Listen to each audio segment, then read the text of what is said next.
Somalia has accused Ethiopia of smuggling illegal weapons into its territory, a move that Mogadishu claims is fueling conflicts and empowering Al-Shabaab, according to Somalia's UN ambassador. With a tone that hinted at indignation, Somalia's UN ambassador, Abukar Osman Bale, accused Ethiopia of funneling weapons into Somalia, an act he claims is inflaming the already rampant clan conflicts and giving new life to the terror of Al-Shabaab. The claim, presented during a United Nations Security Council meeting, further strained relations between the neighboring countries.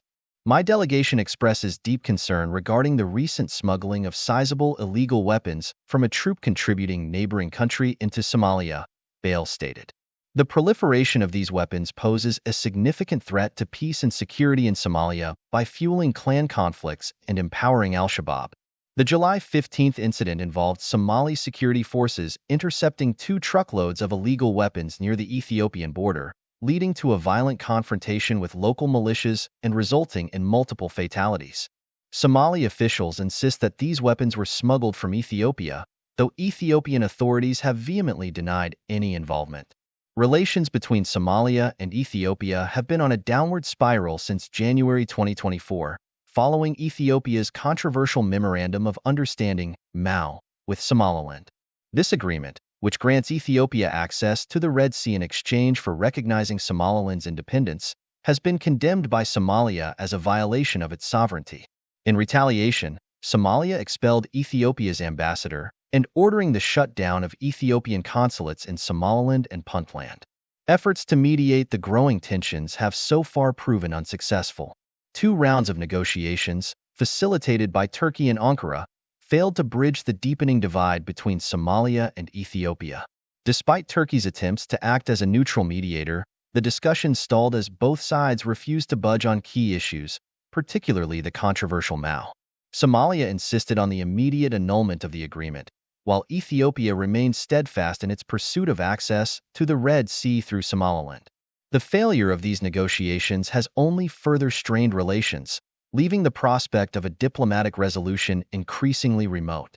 As distrust between the 2 nations grows, Somalia has made it clear that it no longer sees Ethiopia as a reliable partner, particularly amid accusations of unauthorized troop incursions. Ethiopia, however, has firmly rejected Somalia's accusations.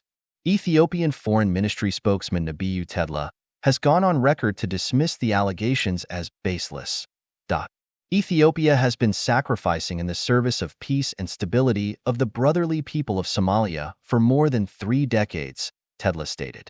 Given these escalating hostilities, Somalia has requested that Ethiopian troops be excluded from the new African Union-led mission set to replace the African Union Transition Mission in Somalia, ATMIS, in January 2025. Instead, Somalia is seeking contributions from countries like Egypt and Djibouti for the post-ATMIS mission, reflecting a significant realignment of alliances in the Horn of Africa. The arms smuggling incident has only deepened the diplomatic rift between Mogadishu and Addis Ababa. Following the discovery of the illegal weapons, Somali President Hassan Sheikh Mohamud convened an emergency National Security Council meeting. The council responded by imposing a total ban on all non-state arms trade within Somalia and directed security agencies to produce a comprehensive report on the smuggling operation. The Somali government emphasized the urgency of implementing strict arms control measures to prevent further destabilization. Officials in Mogadishu are warning that the continued flow of weapons from Ethiopia could not only intensify internal conflicts but also strengthen Al-Shabaab. The recent attack on Lido Beach in Mogadishu, which resulted in the deaths of over 30 people, serves as a grim reminder of the dangers posed by unchecked arms trafficking.